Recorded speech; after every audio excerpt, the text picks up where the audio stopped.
March 24th, 1603, Richmond Palace. England's Virgin Queen Elizabeth I gasped her final breath in a chamber overlooking the Thames, her face caked with an inch of white lead makeup, her body frail and broken. But death was only the beginning. Her corpse, embalmed and sealed tight in lead and velvet, is carried by royal barge downstream to Surmise Palace. There, 6 terrified ladies stand vigil through the night, watching over their dead queen. Then, in the suffocating silence, they hear a sickening crack echoing from deep inside the coffin. With splinters, lead buckles, the queen's body and head burst open from the pressure of rotting gases, unleashing a stench so vile it defied imagination. How does a monarch, England's greatest, explode in her own coffin? Hit subscribe now, because we read cracking open the darkest royal secret ever buried, and you won't believe what history tried to hide.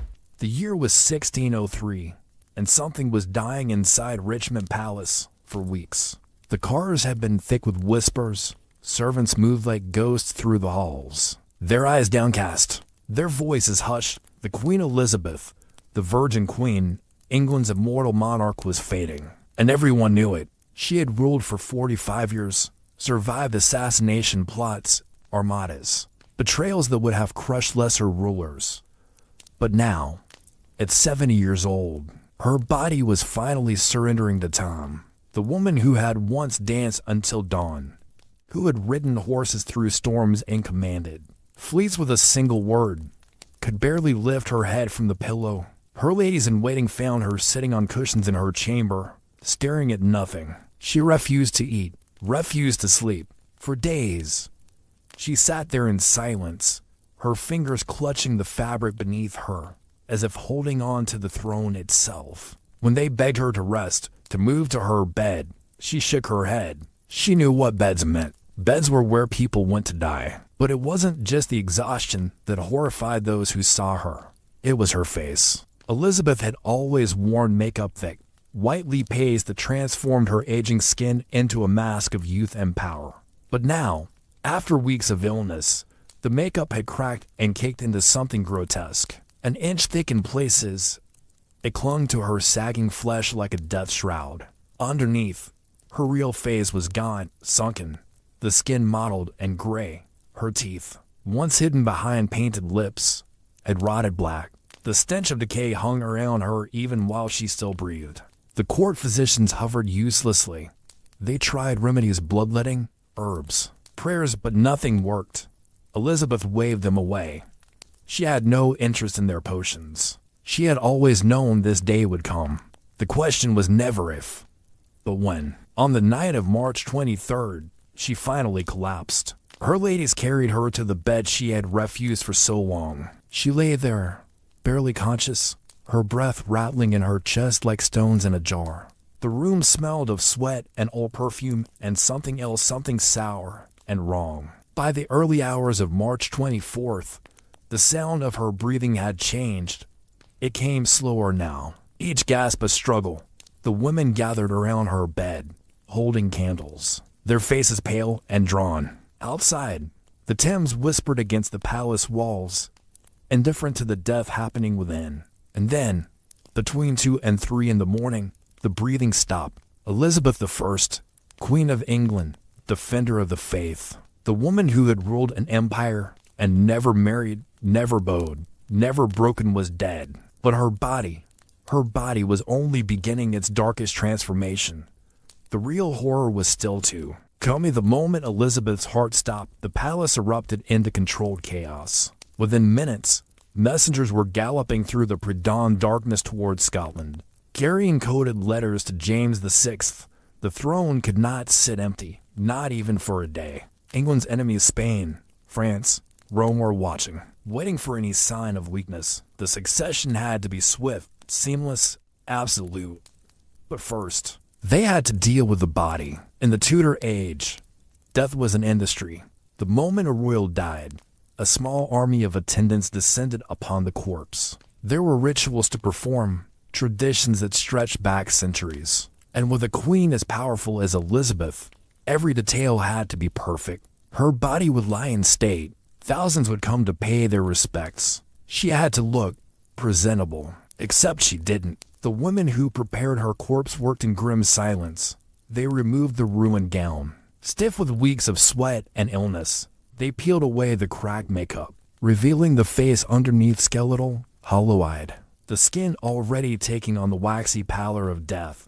One of the ladies gagged and had to leave the room. Embalming in 1603 was a crude affair. There were no chemicals, no refrigeration, no modern techniques to slow the inevitable rot. Instead, they relied on old methods passed down through generations. The body was washed with vinegar and rose water. The cavities were packed with herbs, rosemary, lavender, anything to mask the coming stench. Linen soaked in spices was wrapped tightly around the torso, binding the limbs, sealing in whatever they could. But it wasn't enough. It was never enough. The problem was Tom. Elizabeth had died in late March, but the funeral couldn't happen immediately. There were arrangements to make, dignitaries to summon, an entire ceremony to orchestrate. Weeks would pass before she could be laid to rest. And in those weeks, trapped inside layers of fabric and sealed wood, her body would begin to change. They dress her in royal robes, crimson and gold, stiff with embroidery. A crown was placed on her head, though it sat crooked on the skull beneath. Then came the coffin, not wood alone, but lead, heavy, airtight, designed to contain whatever horrors decomposition might bring. The lid was soldered shut with molten metal, the seams sealed tight. No air in, no air out. It took 6 men to lift it. The coffin was placed on a barge, draped in black velvet and surrounded by torches. In the gray light of dawn, it began its journey down the Thames towards Surmise Palace. The river was silent except for the splash of oars and the creak of rope. Londoners lined the banks, hats in hand, watching their queen pass one final time. But inside the lead box, something had already started, something inevitable, something unstoppable. The gases were building. Surmise Palace loomed ahead, its stone walls dark against the morning sky. The barge docked with a dull thud, and the pallbearers moved quickly. They hoisted the lead coffin onto their shoulders, grunting under the weight, over 400 pounds of metal, wood, and the remains of a queen. Their boots echoed across the courtyard as they carried her inside, through corridors lined with silent courtiers, into a chamber prepared specifically for this grim purpose. The room was cold, windowless, lit only by clusters of candles that cast long, trembling shadows across the walls.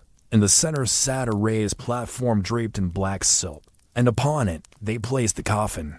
The sound of metal meeting wood rang out like a bell toll. Then came the guards, 6 women, handpicked from Elizabeth's most trusted attendants. Their task was simple, but unnerving.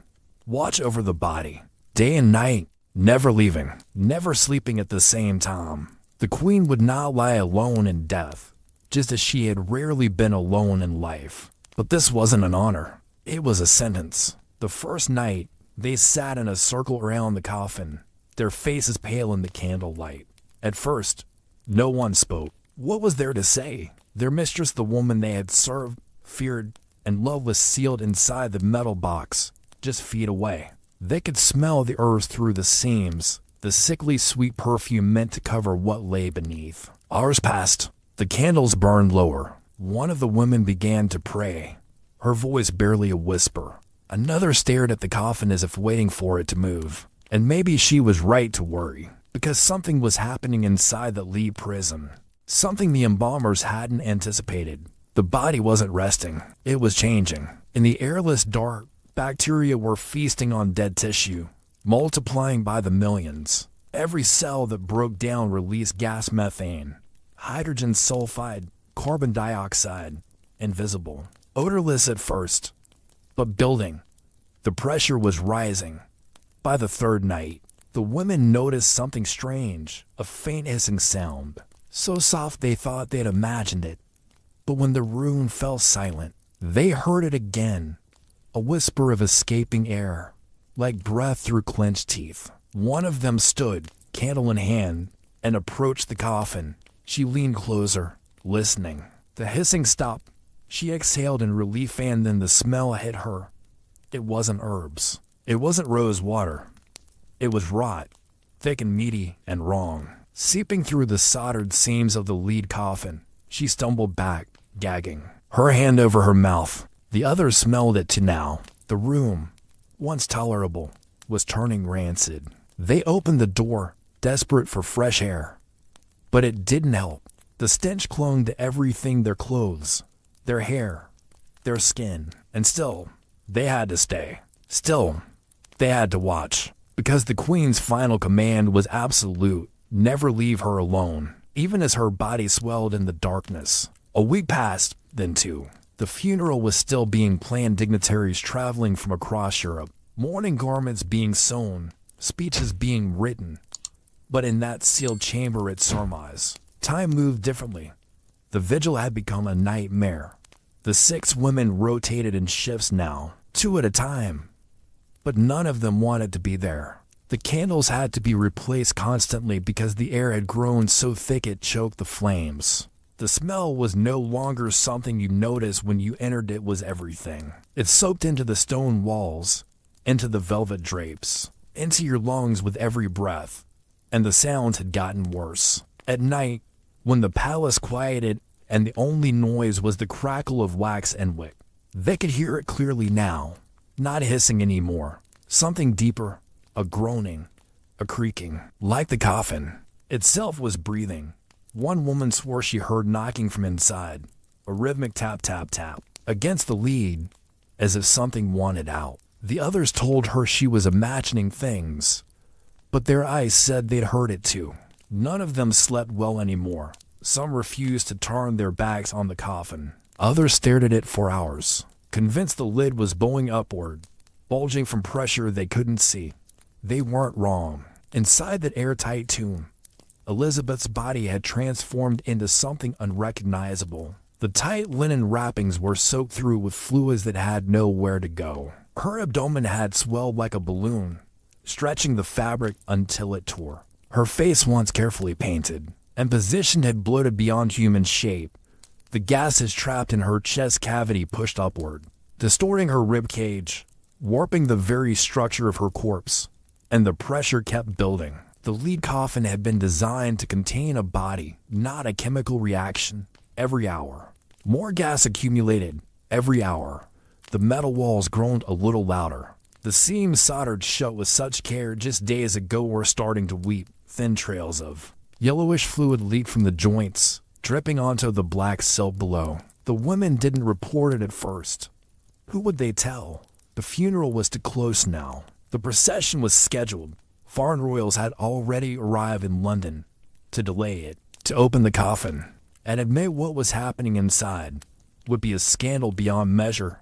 England's greatest queen reduced to this. So they stayed silent. They burned more herbs. They scrubbed the floor where the leak stained the wood, and they prayed that the coffin would hold just a little longer. But on the night of April 20th, for days before the funeral, their prayers ran out. It was just past midnight when the vigil guards heard a sound that would haunt them for the rest of their lives. A crack, not wood splitting, not a door creaking, but something far worse. The sound of metal giving way under unbearable pressure. The 2 women on duty that night froze. For a moment, neither moved, neither breathed. They sat perfectly still in the candle light, eyes locked on the coffin, waiting for the sound to repeat, praying it wouldn't. Then it came again, louder this time. A sharp, grinding snap like bone breaking under weight. The lead coffin shuddered, just slightly, just enough to make the candles flicker. One of the women bolted for the door. She didn't care about protocol, didn't care about duty. She ran into the corridor, her footsteps echoing through the empty halls, shouting for help. The other woman stayed behind, paralyzed with terror, unable to look away from the casket in front of her. The coffin was moving, not dramatically, not like something alive was trying to escape, but it was shifting, settling. The metal warping as whatever was inside expanded beyond the limits of its container. The seams along the sides were no longer just weeping, they were splitting. Thin cracks spider-webbed across the soldered joints, and from those cracks came a smell so vile it made her stomach heave. She covered her mouth with her sleeve, but it didn't help. The The stench clawed its way into her throat, thick and rancid, like spoiled meat left in the sun for weeks. Her eyes watered, her vision blurred, and still, she couldn't move. Footsteps pounded in the corridor outside. Voices shouted. Within minutes, the chamber filled with people, guards, officials, a physician, more of the ladies in waiting. They crowded into the doorway, staring in horror at the scene before them. The coffin had cracked open. Not completely. The lid hadn't blown off or exploded in some violent burst. But the pressure inside had finally exceeded what the lid could contain. A jagged split ran along the top seam, and through it, something dark and viscous oozed out, pulling on the black silk below. The physician approached cautiously, holding a cloth over his nose. He leaned closer, inspecting the damage, and immediately recoiled. The smell was unbearable, but worse than the smell was what he saw through the crack. Flesh, bloated and discolored, fabric, torn apart from the inside, and something else gases escaping in a faint, whistling hiss, like air from a punctured windskin. He turned to the others, his face ashen. "We need to reseal this, immediately." But how? The funeral wasn't for days. The coffin was already loaded onto the ceremonial platform. Opening it fully would expose the truth that England's immortal queen had rotted like any common corpse, that the lead box meant to preserve her dignity had instead become a pressure cooker for decay. One of the officials made the decision. "No one speaks of this. Do you understand? No one." The women nodded, pale and shaken. The guards stood rigid, their jaws clenched. But Lady Southwell, standing in the back, watching in silent horror, would remember every detail. And one day, she would write it all down. They brought tools, hammers, soldering irons, sheets of fresh lead. But no one wanted to get close. The crack had widened since the officials first arrived. What began as a thin split now gaped open nearly 2 inches across, and the fluids leaking out had spread across the entire platform. The black silk was ruined, soaked through with something that looked like old honey mixed with rust. But the smell, God, the smell. It wasn't just decay. It was something far more aggressive. A chemical wrongness that burned the nostrils and coated the tongue. One guard vomited into his helmet and had to be dragged outside. Another fainted outright, collapsing near the door. The physician, who had inspected the damage earlier, now refused to come within 10 feet of the coffin. A metalworker was summoned from the city, a man who'd sealed tombs before, who understood how to work with lead under pressure. He arrived an hour later, still half asleep, irritated at being dragged to the palace in the dead of night. But when he entered the chamber and saw what awaited him, his irritation turned to dread. "You want me to reseal that?" The official nodded. "Before dawn. The funeral cannot be delayed." The metalworker stared at the coffin, at the dark liquid pooling beneath it, at the faint shimmer of gas, still escaping through the crack. He'd seen bodies before, plenty of them. But this was different. This was a disaster barely contained. He approached slowly, holding a lamp close to inspect the damage. Through the opening, he could see the interior shredded fabric, swollen tissue pressing against the lead walls like dough rising in an oven. The queen's body had expanded so violently it had torn through the linen wrappings and wouldn't enter shell. What remained was compressed meat, bloated beyond recognition, distorted by the buildup of gas that had nowhere to go. And then he saw her face, or what was left of it. The head had ruptured. The skull beneath the royal crown had swollen until the skin split along the forehead and jaw. The features, once carefully arranged by the embalmers, had collapsed inward, the eyes sunken into black pits, the mouth stretched open in a grotesque, silent scream. The white lead makeup she'd worn in life had mixed with decomposition fluids, creating a ghastly paste that clung to exposed bone. The metalworker turned away, his hand trembling. "I'll need more lead." And a mask. They brought him what he asked for, along with rags soaked in vinegar to tie over his face. He worked quickly, desperately, hammering fresh sheets of metal over the crack, trying to cover the split before more of the horror inside could escape. Molten solder dripped and hissed as it sealed. The gaps, sending up plumes of acrid smoke that mixed with the already poisonous air. It took him 3 hours. When he finally stepped back, exhausted and pale, the coffin looked whole again, sealed, contained. But everyone in that room knew the truth. The queen hadn't just died, she had exploded. By dawn, the chamber had been scrubbed clean. The stained silk was burned. The platform was wiped down with lye and vinegar until the wood gleamed. Fresh candles were lit, their flames tall and steady in the freshly ventilated room. To anyone entering now, it would look as though nothing had happened, as though the night had passed peacefully, with the queen resting in dignified silence. But the people who had been there, who had seen the crack, smelled the rot, witnessed the grotesque truth leaking from the lead tomb they would never forget. And they had been given orders. Strict, uncompromising orders. Speak of this to no one. Not your families. Not your priests. Not even each other. The official who delivered the command stood in the doorway as the sun rose, his face hard as stone. Behind him, two royal guards flanked the entrance, hands on their sword hilts. The message was clear. Silence wasn't a request. It was survival. The women who had kept vigil nodded mutely. The metalworker pocketed his payment and left without a word, vanishing back into the streets of London before anyone could ask questions. The guards who had fainted or vomited were reassigned to distant posts, far from court, far from gossip. The crown could not afford scandal. Not now. Not with a new king taking the throne. Not with England's enemies watching for any crack in the armor. If word spread that Elizabeth the Virgin Queen, the immortal ruler, the symbol of English power, had rotted so badly her own coffin couldn't contain her, it would be a humiliation the monarchy might never recover from. So the story was buried, deeper than any grave.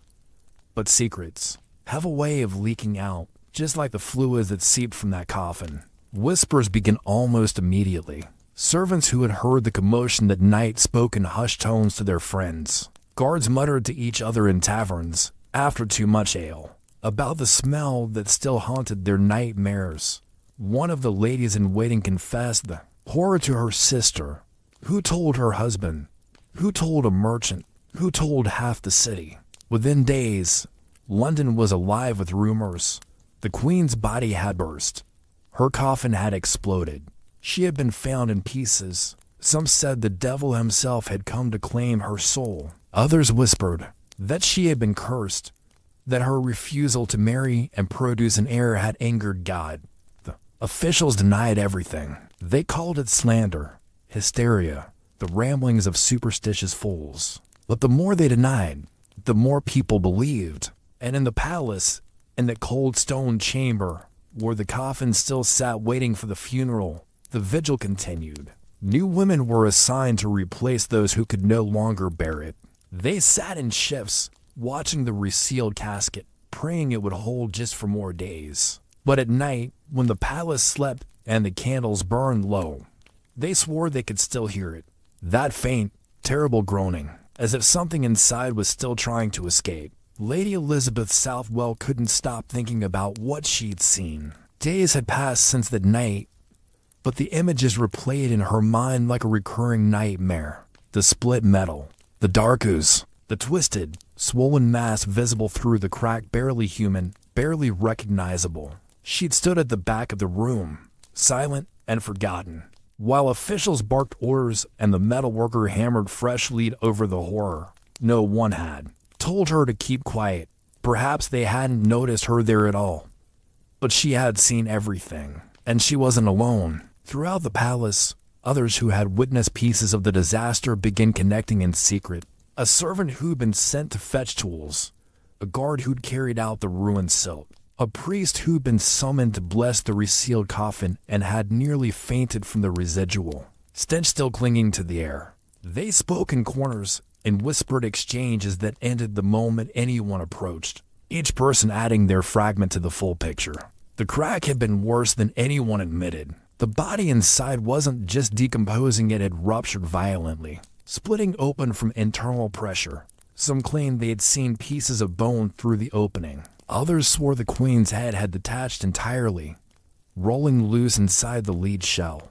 The stories grew darker with each retelling, more grotesque, more specific. One version claimed that, when the metalworker first looked inside, he saw a movement, not the queen rising, but maggots. Thousands of them, writhing in the cavities where her organs had liquefied. Another insisted that the gas escaping from the crack had been flammable, that a candle brought to close had sparked and briefly ignited, sending a blue flame dancing across the surface of the pooled fluids. Whether these details were true or embellished didn't matter anymore. The truth had already become legend. And Lady Southwell, sitting alone in her chamber 3 nights after the incident, began to write. She wrote by candlelight, her hand shaking slightly as the quill scratched across parchment. She described the vigil, the smell, the cracks splitting open in the dead of night, the horror visible through the gap. She wrote as though bearing witness, as though recording history demanded honesty, no matter how disturbing. She didn't know if anyone would ever read it. Perhaps it would be destroyed. Perhaps it would be hidden away in some forgotten archive, gathering dust for centuries. But she wrote it anyway, because someone had to. Because the official story, the one being carefully constructed for the history books, was a lie. The funeral would proceed as planned. Elizabeth would be carried through the streets of London in a grand procession, her coffin draped in purple velvet, her effigy placed on top serene, beautiful, eternal. Thousands would line the route, weeping for their lost queen. Poets would write verses about her grace and death. Historians would record her peaceful passing. But beneath that velvet, beneath the fresh lead and soldered seams, the truth was rotting, and it would never truly be buried. What happened to Elizabeth wasn't supernatural. It wasn't a curse, or divine punishment, or the devil claiming his due. It was chemistry. The moment a human heart stops beating, the body begins to betray itself. Blood stops flowing, cells stop receiving oxygen, and within minutes, the bacteria that live peacefully in your gut while you were alive realize there is nothing left to stop them. They begin to feast. These microorganisms, millions of them, invisible, relentless, start breaking down tissue from the inside out. They consume the soft organs first, the intestines, the liver, the stomach. As they eat, they produce waste. And the waste is gas, methane, hydrogen sulfide, carbon dioxide, ammonia. And in normal burial, these gases escape. They seep through the soil, dissipate into the air, cause the mild bloating that morticians expect. But when a body is sealed, truly sealed, with no ventilation, no release, the gases have nowhere to go. They accumulate, they build pressure, and eventually, something has to give. Elizabeth's body was trapped inside multiple layers. First, the linen wrapping soaked in herbs and spices. Then the wooden inner coffin, nailed shut. Then the lead shell, soldered tight with molten metal. It was a tomb within a tomb within a tomb. Airtight, lightless, perfect conditions for catastrophe in the days following her death. As her corpse lay in that sealed prison, the bacterial feast accelerated. The spring warmth didn't help. Temperatures inside Surma's palace hovered just high enough to speed decomposition without freezing it. Her abdomen swelled first, the intestines bloating like sausages left in the sun.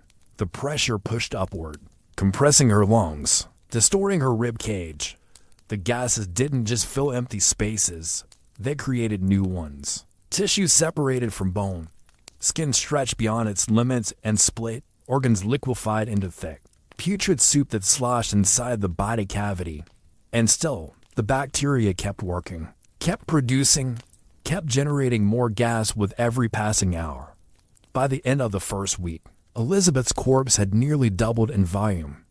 The tight linen wrappings that had bound her, limbs tore apart. The wooden coffin, already straining under the pressure, began to crack along its seams. And the lead, cold, heavy, seemingly impenetrable, started to groan.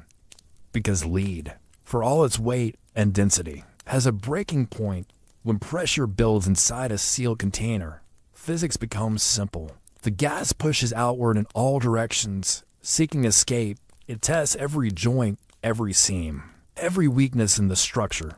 And when it finds one, a poorly soldered corner, A thin spot in the metal. A crack too small to see it concentrates there. It pushes, and pushes, and pushes, until something snaps. That's what happened the night the vigil guards heard the crack. It wasn't supernatural. It wasn't mysterious. It was inevitability. The Queen's body had become a pressure bomb. And after 2 weeks of relentless buildup, the coffin finally surrendered to the chemistry of death. Lead coffins were supposed to be the ultimate solution. For centuries, royalty had been buried in them not out of vanity, but out of necessity. A wooden casket alone couldn't contain the horrors of decay. Bodies leaked. They attracted vermin. They spread disease. But lead was different, heavy and permeable, a fortress against rot. Except it wasn't. What the Tudor embalmers didn't understand, what no one in 1603 could have known, was that sealing a body so completely created the perfect environment for disaster. A lead coffin doesn't stop decomposition. It traps it. Think of it like sealing a jar of fermenting fruit. As long as gas can escape through a loose lid, the pressure stays manageable. But tighten the lid completely, and the jar becomes a bomb. The contents don't stop fermenting, they ferment harder, faster, building pressure until the glass shatters or the lid explodes off. Elizabeth's lead coffin worked the same way. The outer shell was nearly an inch thick in places, soldered at every joint to create an airtight seal. No air could get in. More importantly, no gas could get out.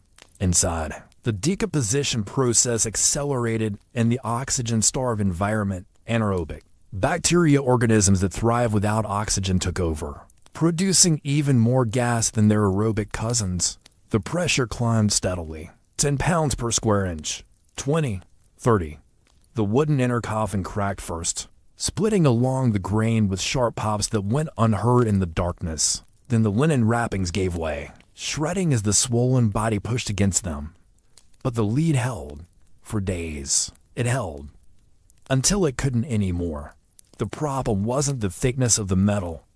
It was the seams. Every place where the sheets of lead met, where solder had been applied to fuse them together, became a potential weak point. Solder is strong, but it's not as strong as solid lead.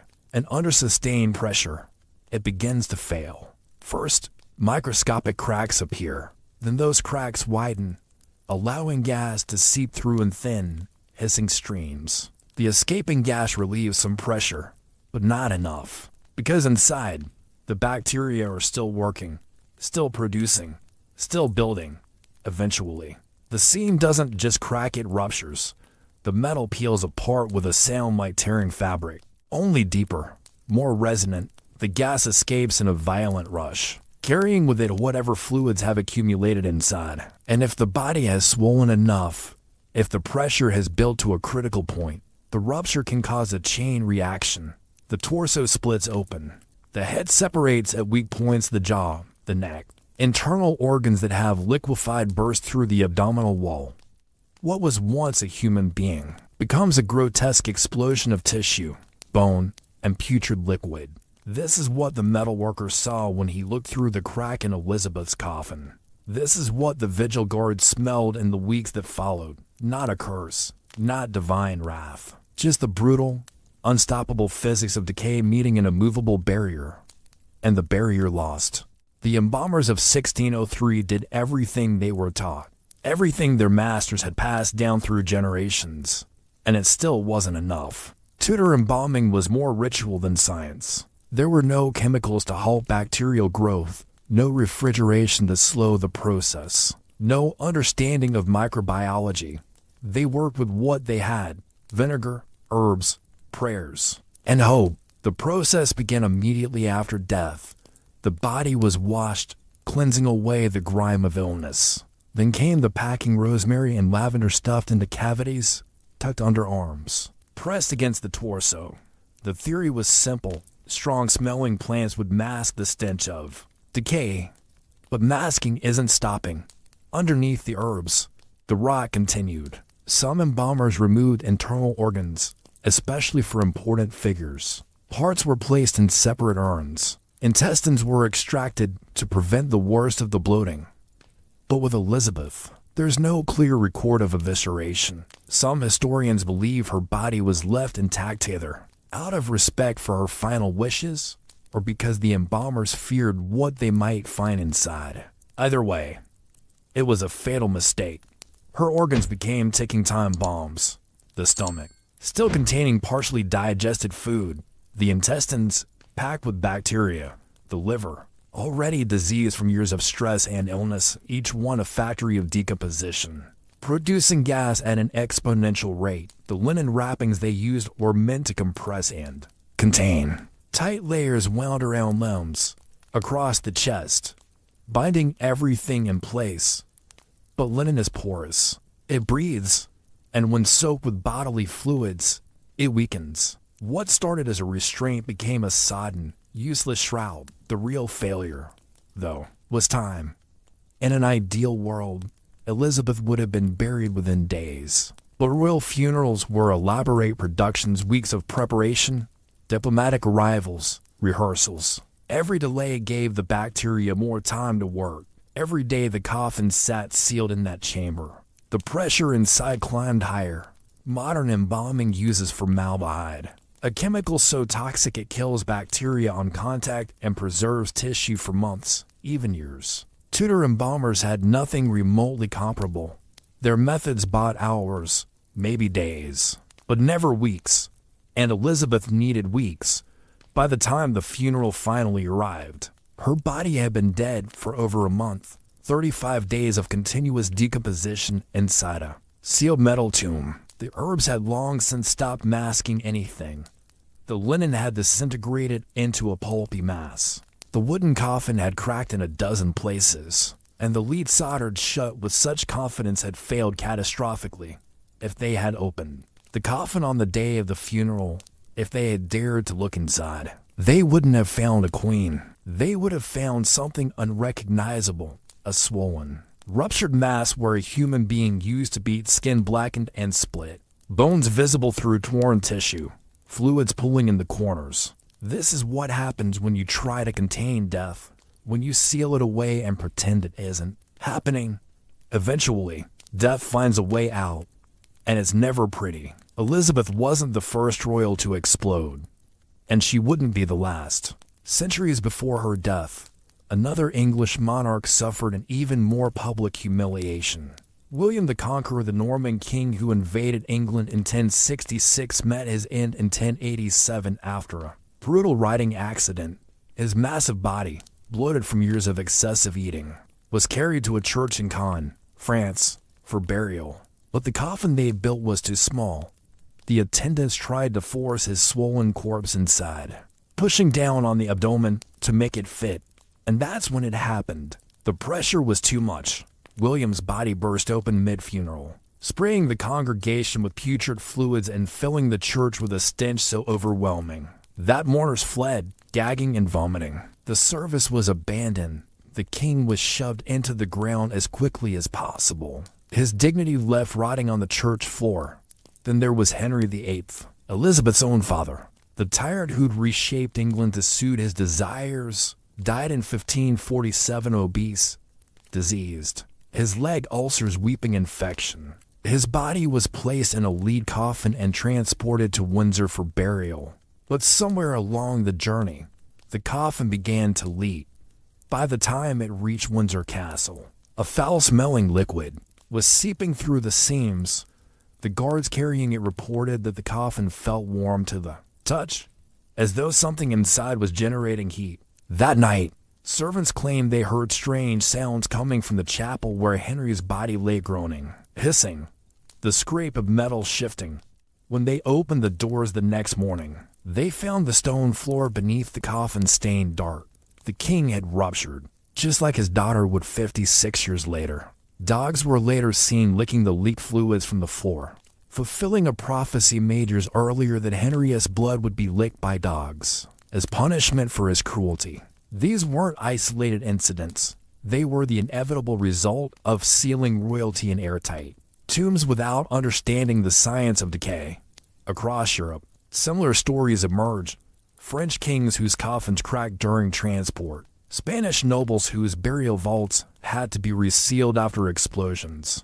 Italian cardinals whose lead caskets burst open months after interment. Flooding crypts with liquefied remains. The pattern was always the same. A body sealed too tightly, left too long, building pressure until catastrophe. But here's the truly disturbing part: most of these explosions happened in private, in sealed vaults, in crypts deep beneath cathedrals. The only reason we know about them at all is because someone had to clean up the mess afterward. Someone had to reseal the caskets, scrub the floors, live with the memory of what they'd seen. How many other royal corpses exploded in the darkness with no witnesses to record it? How many kings and queens suffered the same fate as Elizabeth? Their bodies rupturing in silent tombs, the truth buried with them forever. We'll never know. But one thing is certain: death is the great equalizer, even for royalty. So what actually happened in that chamber at Surma's palace? The answer depends on who you ask. Lady Southwell's account, written years after the event, describes a coffin splitting open, a queen's body rupturing from internal gases, a scene of unspeakable horror. Her testimony is vivid, detailed, almost tactile in its descriptions. She writes as though she stood inches from the disaster, witnessing every grotesque moment. But here's the problem: Lady Southwell wasn't entirely reliable. She had reasons to embellish. Political reasons, personal reasons. She was connected to Catholic circles, groups that despised Elizabeth for breaking with Rome, for executing priests, for crushing their faith beneath the heel of Protestant rule. A story about the Virgin Queen rotting spectacularly in her coffin. That was propaganda gold. Some historians dismiss her account entirely, calling it malicious fiction designed to tarnish Elizabeth's legacy. They point out inconsistencies in her timeline, exaggerations in her language, the convenient way her story paints the late queen as suffering divine punishment. Others aren't so sure, because while Lady Southwell may have had an agenda, the science supports her claims. Bodies do rupture under pressure. Lead coffins do crack. The conditions she described: a sealed casket, a delayed burial, spring temperatures are exactly the recipe for catastrophic decomposition.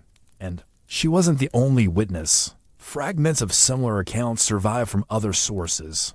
A guard who mentioned terrible sounds coming from the queen's coffin. A servant who described a chamber that stank of death for weeks. A chaplain who wrote cryptically about unfortunate circumstances during the lying in state. None of these accounts are as detailed as Southwell's, but together they paint a picture. Something happened in that chamber, something disturbing enough that people talked about it in whispers, even as officials tried to bury the story. The truth probably lies somewhere between legend and fact. Did the coffin crack? Almost certainly. The science makes that nearly inevitable given the circumstances. Did fluids leak? Probably. Did the body rupture?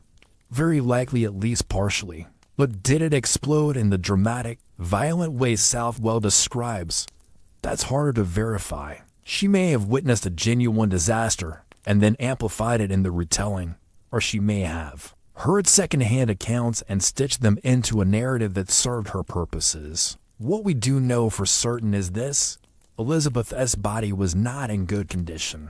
By the time of her funeral, multiple sources confirm that the coffin had to be resealed at least once. The vigil guards requested to be relieved early, citing unbearable conditions, and the funeral itself was rushed through faster than protocol typically allowed. Something went wrong, badly wrong, whether it was a full rupture or just severe leakage. Whether the coffin split open or merely cracked at the seams, the end result was the same. England's greatest queen did not rest peacefully. In death, she rotted, she swelled, she leaked, and no amount of lead could hide the truth. Forever April 28, 1603, the day of the funeral. London had never seen anything like it.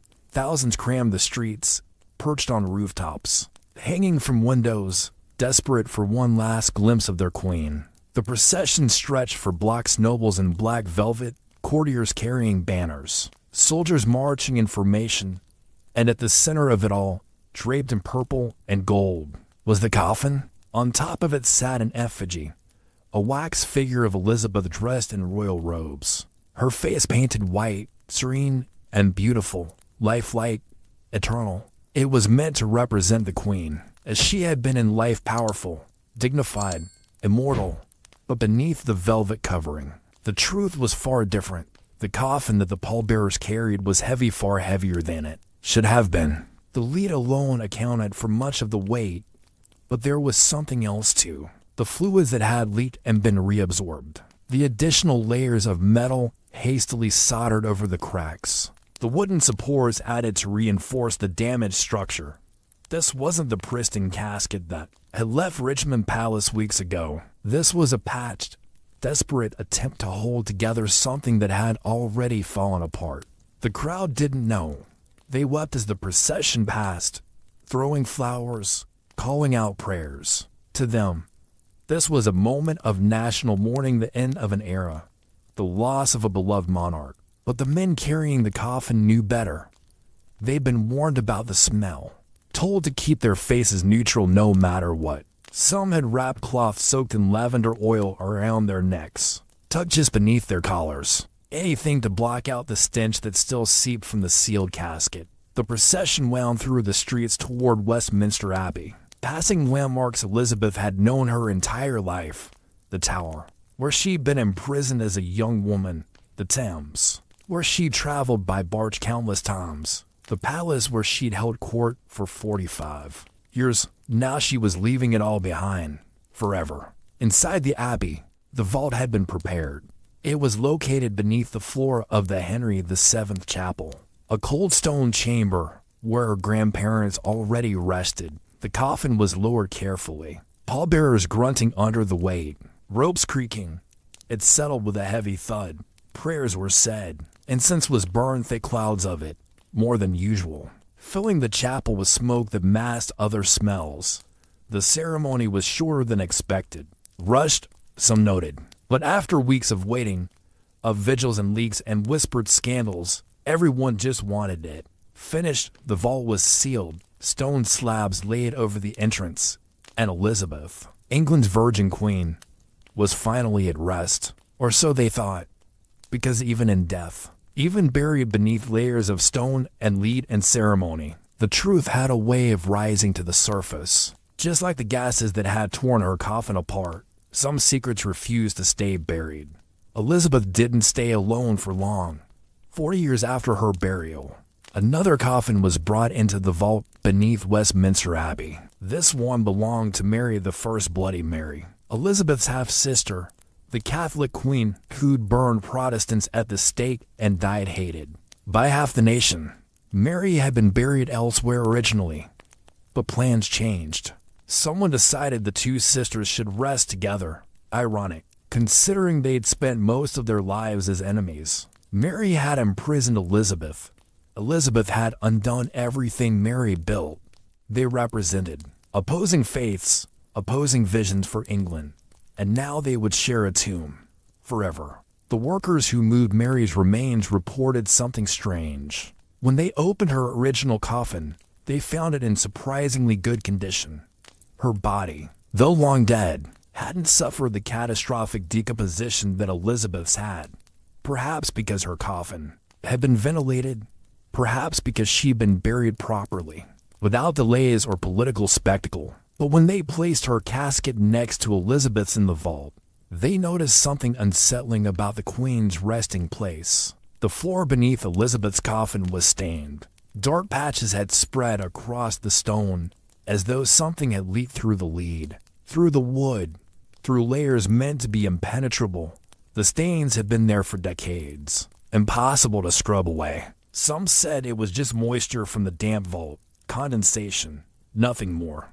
Others weren't so sure, because the stains were directly beneath where the seams had cracked all those years ago, directly where the coffin had ruptured during the terrible vigil at Surmise, as if the Queen's body had continued leaking long after burial, slowly seeping into the stone itself. The vault was resealed quickly. The two sisters placed side by side, their coffins separated by only a few feet of cold air. A plaque was installed above them, bearing both their names. a show of unity and death that had never existed in life. But down in the darkness, beneath the weight of the abbey, something felt wrong. Visitors to the Voltaire, but they existed, reported strange sensations, a heaviness in the air, the feeling of being watched. Some claimed to smell something faint and sour, like old meat wrapped in flowers. Others said the temperature dropped unnaturally when you stood near Elizabeth's coffin, as if the stone itself remembered what it had witnessed. Were these just stories? Superstition fueled by knowledge of what had happened during the burial? Probably. But the stains on the floor were real. The damaged coffin was real. And somewhere beneath those layers of lead and ceremony, the truth remained. Elizabeth I, the Virgin Queen, the woman who deruled an empire and commanded armies and refused to bow to any man, had been reduced to rot and gas and leak fluids that soaked into stone. That's what death does. It strips away titles, power, legacy. It leaves only the truth, and the truth is always ugly. For 100 years have passed since the coffin cracked open in Surma's palace, and still, the legend refuses to die every few decades. Someone rediscovers Lady Southwell's account. A historian stumbles across it in an archive, dusty and nearly forgotten. They read her description of the ruptured coffin, the swollen body, the unbearable stench, and they ask the same question everyone asks. Could this really have happened? The answer is always the same. Yes, probably. Maybe not exactly as she described it, but something close enough. Because the science doesn't lie. Bodies sealed in lead coffins do rupture. Gases do build. Fluids do leak. It happened to William the Conqueror. It happened to Henry VIII. And it almost certainly happened to Elizabeth. But here's what makes her story different. What makes it endure? When so many other royal corpse disasters fade into footnotes, Elizabeth was supposed to be immortal. Not literally, of course, but in the minds of her subjects and the mythology built around her reign. She transcended ordinary mortality. The Virgin Queen, Gloriana, she never married, never aged publicly, never showed weakness. She was England itself, eternal, unbreakable, divine. And then she died, and her body exploded. That contradiction between the legend and the grotesque reality is what keeps this story alive. It's a reminder that no amount of power, no throne, no crown, can stop what happens after your heart stops beating. Death is the great equalizer, and it's patient. It waits for everyone. Kings, queens, emperors, popes, they all rot the same way. They all swell with gas. They all leak fluids that stain stone and reek of sulfur.